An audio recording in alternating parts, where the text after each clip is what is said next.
എൻ്റെ മേശേൻ്റെ അവസ്ഥ ഇപ്പോൾ ഇതാണ്. ഇന്നലെ നൈറ്റ് വർക്ക് ചെയ്തിട്ട് ഞാൻ ഒന്നും എടുത്ത് വെച്ചിട്ടില്ല. അതുകൊണ്ട് എല്ലാം വാരി വലിച്ചിട്ട അവസ്ഥയിലാണുള്ളത്. അപ്പം ഞാൻ വിചാരിച്ച് ഇന്ന് ഇതെല്ലാം ഒന്ന് നീറ്റാക്കി എടുക്കാമെന്ന്. ആദ്യം തന്നെ ഈ ഫ്രെയിംസ് എല്ലാം തുടച്ച് എൻ്റെ മേശയിൽ പൊട്ടിച്ചുള്ള സ്റ്റിക്കർ ഞാൻ മീഷോന്ന് വാങ്ങിയതാണ്.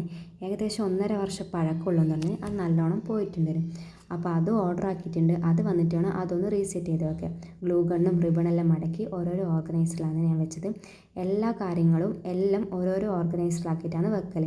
ഈ റിസ്നാട്ട് ചെയ്താണ് ഇന്നലെ ചെയ്ത് വെച്ചതാണ്. അപ്പോൾ ഇനി എനിക്ക് നാളെയും ചെയ്യാൻ വർക്കുള്ളതുകൊണ്ട് തന്നെ ഞാൻ ജസ്റ്റ് അവിടെ എടുത്ത് വെച്ചിട്ടുള്ളൂ. ഈ പൈപ്പ് ക്ലീനർ വാങ്ങിയിട്ട് ഏകദേശം 1 വീക്കായി. ബട്ട് ഞാനൊന്നും ചെയ്യാൻ തുടങ്ങിയിട്ടില്ല. ഇനി എപ്പോൾ ചെയ്യാൻ പോലും അറിയില്ല. ജസ്റ്റ് അതും തുടച്ചവിടെ വെച്ച്. ഇവിടെ നല്ല പൊടിയുള്ളതുകൊണ്ട് തന്നെ ഇടയ്ക്കിടയ്ക്ക് ഞാൻ തുടക്കും. അല്ലെങ്കിൽ മേശൻ്റെ കാര്യം ഭയങ്കര സീനാണ്. ഭയങ്കര ഡസ്റ്റാവും. ഡസ്റ്റ് ഉണ്ടെങ്കിൽ ഞാൻ ചെയ്യുന്ന വർക്കിലും അത് എഫക്റ്റ് ചെയ്യുമല്ലോ.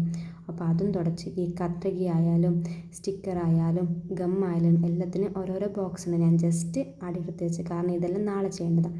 ഈ നിലത്തുള്ളതും തുടച്ച് എൻ്റെ ബെഡിൻ്റെ അവസ്ഥ ഇതാണ്. ഈ സാരി മടക്കി ഒന്ന് ജസ്റ്റ് ഇടയും ക്ലീൻ ആക്കി വെച്ച്. ഈ കാണുന്ന ഫ്രെയിം ഞാൻ എവിടെ വെക്കാൻ ഉദ്ദേശിച്ച് വെച്ചാൽ ഈടെയാണ് വെക്കേണ്ടത്. അപ്പം ഞാൻ ഈ ഫ്രെയിം ഉണ്ടാക്കിയെന്ന് വെച്ചാൽ ഫ്രെയിം വാങ്ങി പ്രിൻറ്റേഴ്സിന് ഫോട്ടോ എടുത്തിട്ട് ഞാൻ തന്നെ സെറ്റാക്കിയതാണ്. ഇത് ഞാൻ ഉപയോഗിക്കുന്നത് വെച്ചാൽ ജസ്റ്റ് ഒന്ന് വീടൊന്ന് ഡെക്കറേറ്റ് ചെയ്യാൻ വേണ്ടിയിട്ട്.